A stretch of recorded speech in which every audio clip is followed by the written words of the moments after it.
Is violence ever justified in Buddhism?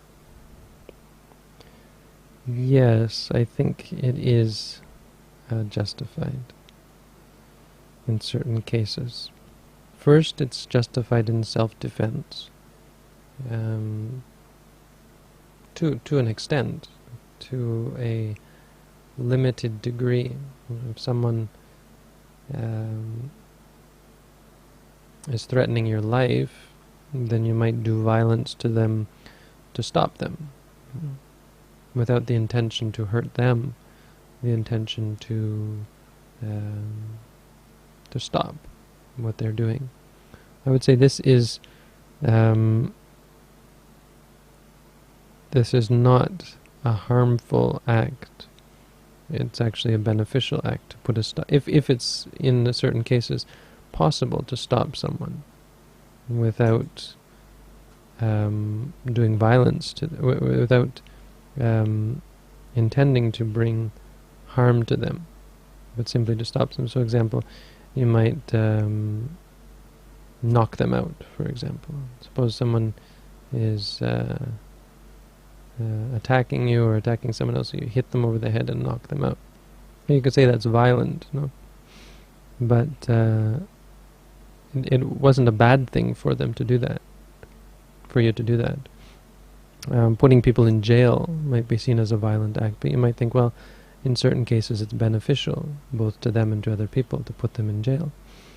As an example, I mean, there's obviously broader implications with things like jail especially, but ostensibly there's nothing wrong with it. Now, I don't have any real backing for that claim. It might be that it's totally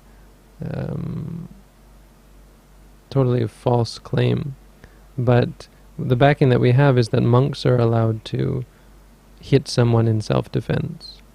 This is actually allowed for monks to perform violent acts in self-defense to the extent necessary to get away from the person, the aggressor. So, whether or not intrinsically the mind is defiled by doing the act, I mean, you might at the very least say that this is still an attachment to one's own health and well-being, which an arahant might not have. So you might say that an arahant wouldn't perform such acts in self-defense, but I'm not convinced. Seems to me that it's, even to that extent, it's still, I don't have a definite answer in my mind, because it seems to me it could be done simply because it's proper, simply because it is the proper response to a certain experience, the natural response. And it might be unnatural to allow oneself to be killed, for example. But for sure, even if it is intrinsically defiling to act in such a way, it's certainly not defiling to the extent that it is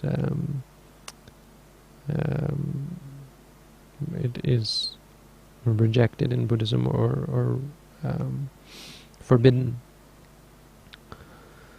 Now, the other way that violence might... so I actually talked about both of them. So the one way is in self-defense. The other way is that it might actually help the individual.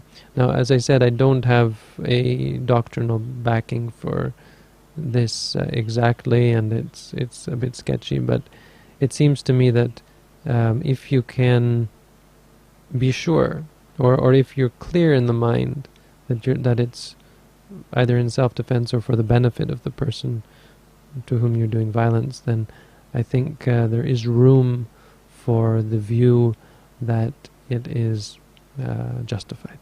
I'm not saying that it is, because I'm not the Buddha who can justify it, but I'm also not the Buddha who can denounce or forbid it. So there is still an opening there. But it's never justified to hurt other people for your own benefit, or to hurt other people out of greed, anger, or delusion.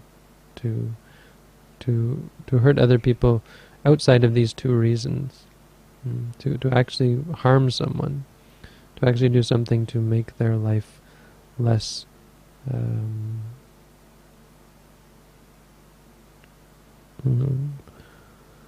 less peaceful, this is never never justified, I would say.